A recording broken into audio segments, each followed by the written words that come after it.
this is something where you have to understand the difference of what makes something move between active positions opening and current contracts closing, because that will help you see where your targets are. To understand that is to also go like this and say, if I was, now we're going to delete some of these levels as well. Let's go with this one. We don't need this one anymore. We don't need this one anymore. And we certainly don't need this one. Well, this one's not bad. It's a hold level. It's fine.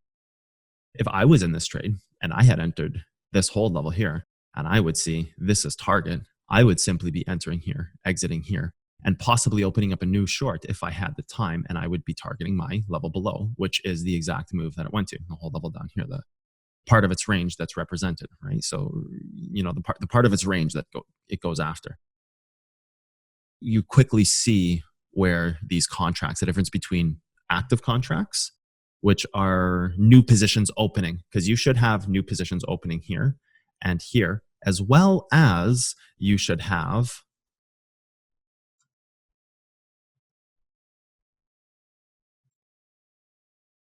in that same moment, not only active contracts opening, but you have contracts closing at the same time. So that's what creates these things and their ability to hold, is where the true target is. You'll have a confluence of not only active, but closing trades. So you'll have new active positions opening on those levels, like we buy hold levels because those are active positions. We also target hold levels to close our positions because those are closing positions. And this greatly helps with defining targets, understanding where we should be buying and selling, because this is the confluence that's created that stops these things from moving. Active and passive, if you want to call them passive. So active contracts opening and passive contracts that are already open that need to close, or closing contracts. So active, I'll write that on the screen because it sounds confusing. So you have active, not like this. You have active contracts happening and passive / closing, because passive and closing are the same thing. It's a passive contract because it's open until it's closed, or it's a closing contract, right? So you have both of these things happening in this moment, both of these things happening in this moment. This is what creates levels to hold, okay? So this creates the levels to hold.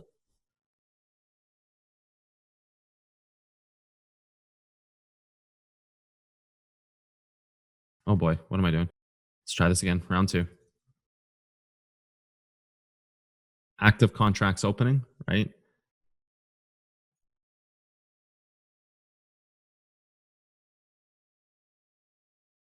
No, not that one, not that one. This one, copy, paste, good. And passive and closing contracts here, right? So passive contracts are the contracts that lose money unless target is hit. Passive and closing contracts are what make up a move, right? This is what makes this move happen. Like as I'm scrubbing this passive and closing text here, this is the range that makes this possible, as to where active, right? But theoretically, passive and closing contracts are happening everywhere. Like technically, if you had somebody who was like a master scalper, so you have this level right here, which is the top of the range on this, they could open up an active position there, open another active position here, while passive and closing this position up here. So you have a duality of actions that happen, which actually compounds the moves and makes them. That's how the big players work, right? They have active and passive contracts on every single level, and those active and passive contracts are closed, appropriated to the actions that are happening in the market, or the architecture that's developed in the market is the decision of passive closing contracts. So actually, the big players never have non-passive trades. They always have passive trades open, because this passive trade here, or I should say, this trade that becomes active in my drawing tool, this trade that becomes active here is a passive trade. It closes on this level, also opening up a new active on this level at the same time. So it's a double injection of volume. And then those two same things happen up here, active and passive. So technically, biggest players, or the ones who really know what they're doing, always have passive contracts open 24/7. Never ends, because the levels they're selling, they're also rebuying. So they are literally selling, opening, selling, opening, selling, opening, selling, opening. So there's always a contract open. So if you're really good, you'll always have a contract open. So that's something to strive towards, is to constantly have That's a tough thing to do. That's no easy feat. This is, you're talking about chart mastery that is nailing every level 100%. But really, the point being is that if this is your target, you should be in a trade until it hits. And if you think this is what's going to pull it back, you should also be shorting that level. So not only should you be closing a contract, but you should also be opening a new contract there. And then this level down here would be your target from up here. And you should actively be closing and opening a new contract there. The problem becomes when you're wrong because you quickly wash away all of your profits. So whatever you made here, if you made 3% here, and you relong at 100x here. If you're wrong, you still make 3%, but you instantly forfeit 100% of it because you were wrong and it liquidated your move, right? So there's a punishment in being wrong, but also an invaluable reward for being right by marking these levels properly. So active and passive contracts are the way in which we can decipher what's happening in the moment.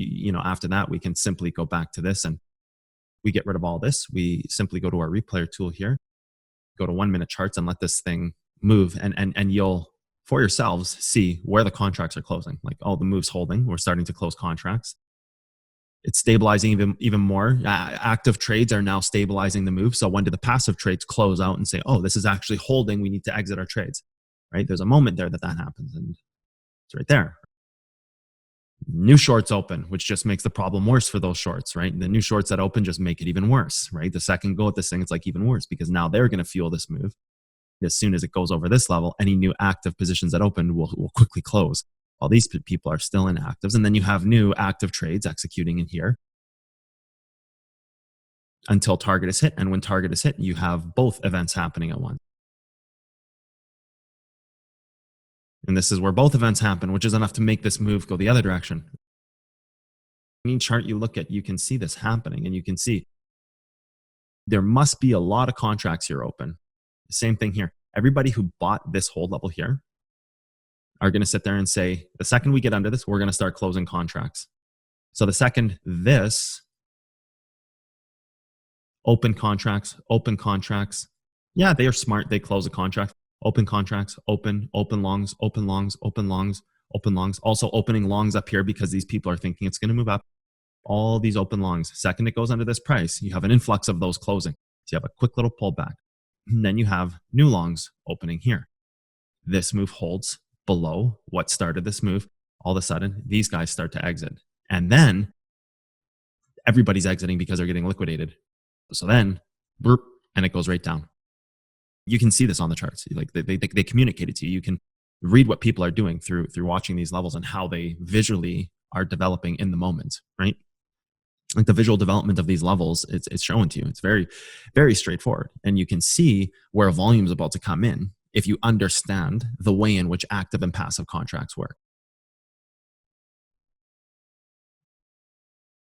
And then, so the same thing down here, right? You have people who are in these shorts up here, right? Not only are contracts closing, but people see this move is collapsing, so they're opening new shorts. So it's just compounding the move.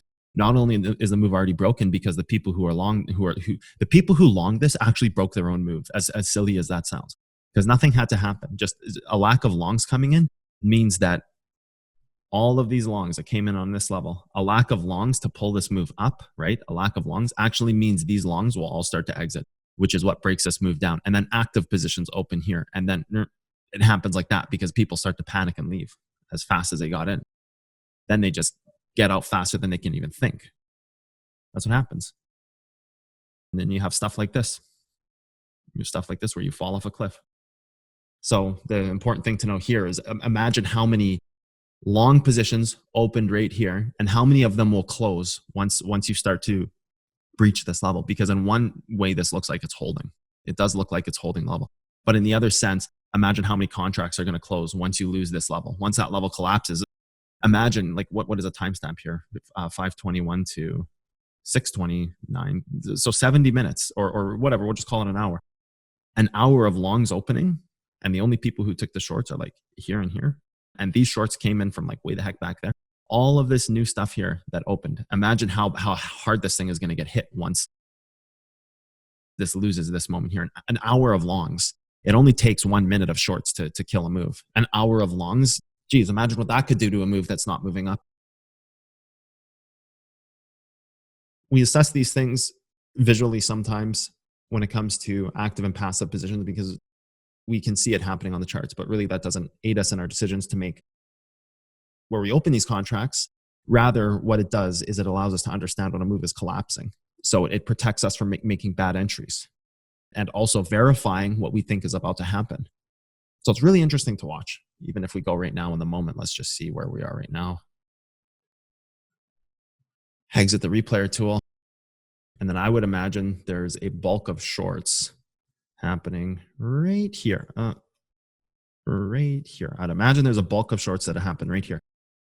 So once we pass this level, imagine all of the shorts in here that are going to close because you've got all of the shorts from this range to here and a second round of shorts, anything that would be, say, from this range to there.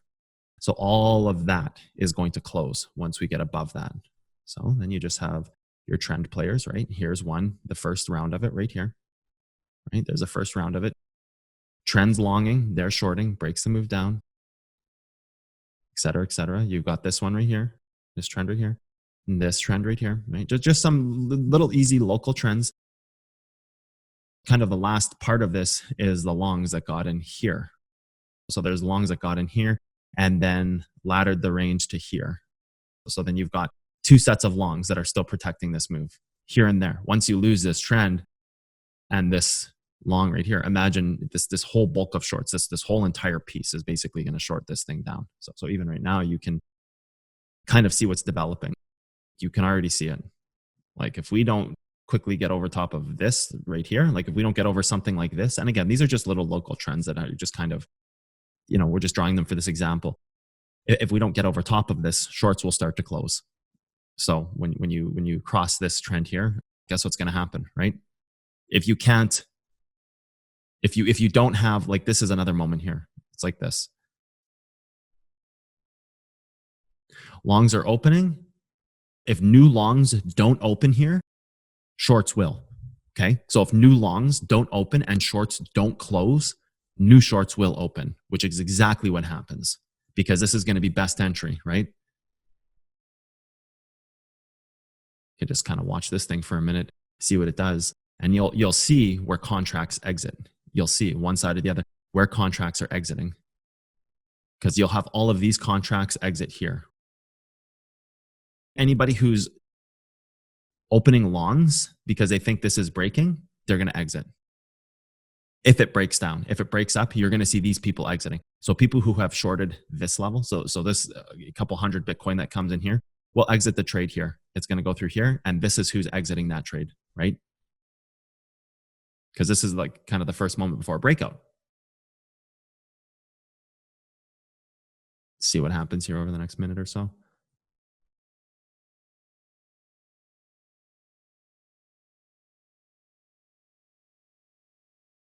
A hard close. We've got contracts exiting. People are sitting there, finger on the trigger, waiting and saying, okay, I entered how much X amount of Bitcoin here. I better get the hell out of this move. So that's probably what you're seeing right now is contracts closing. This is not like active positions opening. This is contracts closing. This thing doesn't have enough contracts closed. You'll have a new round of active contracts come in to short this thing down. So that's where you'll see a big dump happen. See, if there's not enough active longs come in, or if there's not enough, sorry, I said that wrong. If there's not enough passive shorts closing, there's going to be active shorts opening and vice versa. If there's not enough active longs closing, shorts will come. Or sorry, if there's not, Jesus, that's a tongue twister. Okay. If there's not enough shorts, longs will close. If there's not enough longs, shorts will close. There we go. Got it. Nailed it. Second try.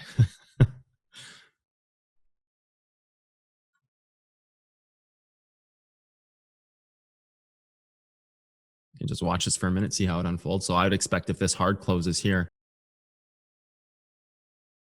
you're going to see a large amount of shorts close. But if those shorts can't close, you're going to have active shorts coming in, more active shorts.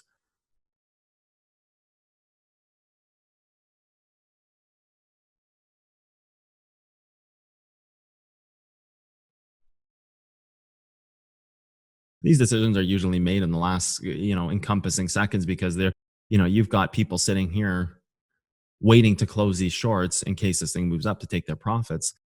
So they're going to wait till like 55, 56, 57 before the 60-second mark. And then when that 60-second mark comes in, the first candle that opens, you're going to see like a couple seconds pass, burp, right? Because that's what happens.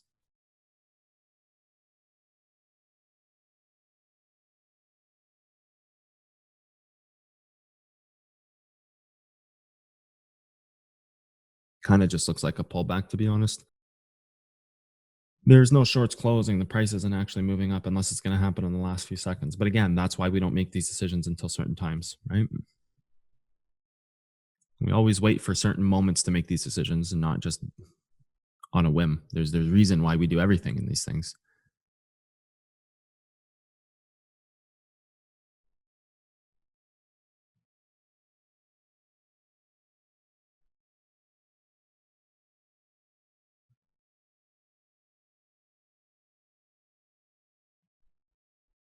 If enough longs don't close, this thing will hammer down.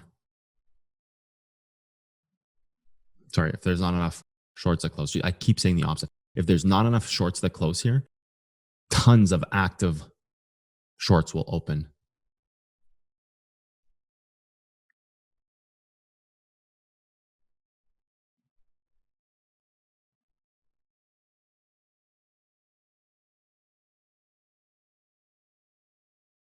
And of course, we always need to look at the higher time frame. See, that's contracts closing because it hard closed. Because everybody who entered here wants to lock in profit.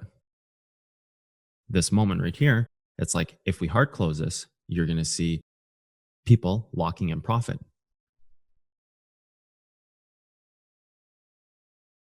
That was actually a 3-minute candle. I didn't realize that. That's why it hadn't happened. So that 1-minute candle right there opened up this range. That was actually a 3-minute candle that closed. That's why it happened like that. A little bit of a strong candle. I didn't realize I was on the 3-minute. I thought I was on the 1-minute. Well, that's fine. It's one and the same here.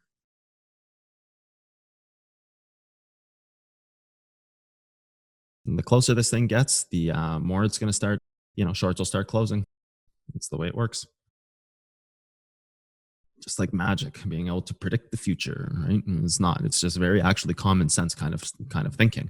It's just, you have to deduce the reasoning of why people are making these decisions, right? But, then the smart people know where targets are, right? So this was already tested. So you'd be inside of this range somewhere. So you would have already actually exited off of the base of this range. So you would have exited right here. What if this trend was created in this moment? So if you actually rewound this thing, you'd be right here on one time frame. You break through that and you're going to try to hold this. So yeah, you would have exited somewhere in this range down here. You might not have gotten your perfect exit here, but I could also be missing something. It's this inside of this candle here. So whatever's next on this. Yeah, well, that makes sense. Whatever's next, it's right there. So that's actually exactly what it would be. That's where your target would be. So actually, people who were really good at this thing were already out anyways, because there's just no point to hold past this level right here. There's just no point. And then even the next, it does the same thing. It just tests the greediest point, and the next one anyways.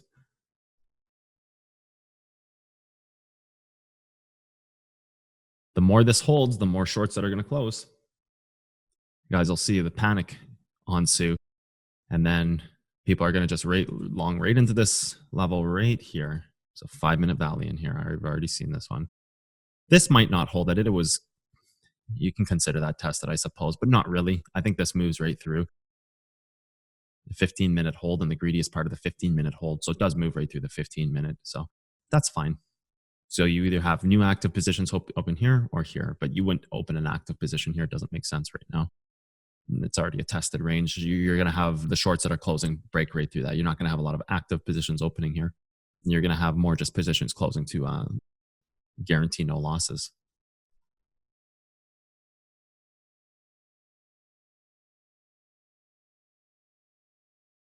Now, you're also going to have a big round of shorts come in if this thing can't push its range and close out contracts, because this is just going to be the next best entry to ladder this move, right? So what's developing right now is almost active positions being open because it would actually make sense to open an active position here if shorts don't close out. And probably the second this thing passes, this move is gone. Also, this is cause for actively opening new shorts as well.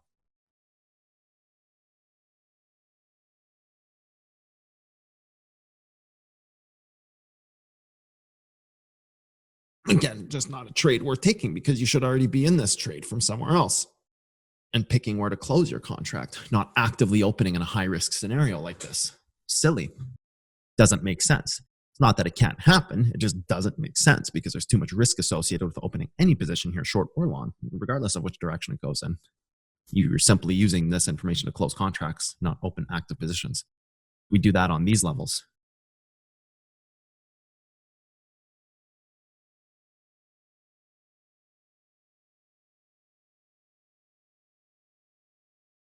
Not enough shorts close here to long the position. You're going to have new ones open.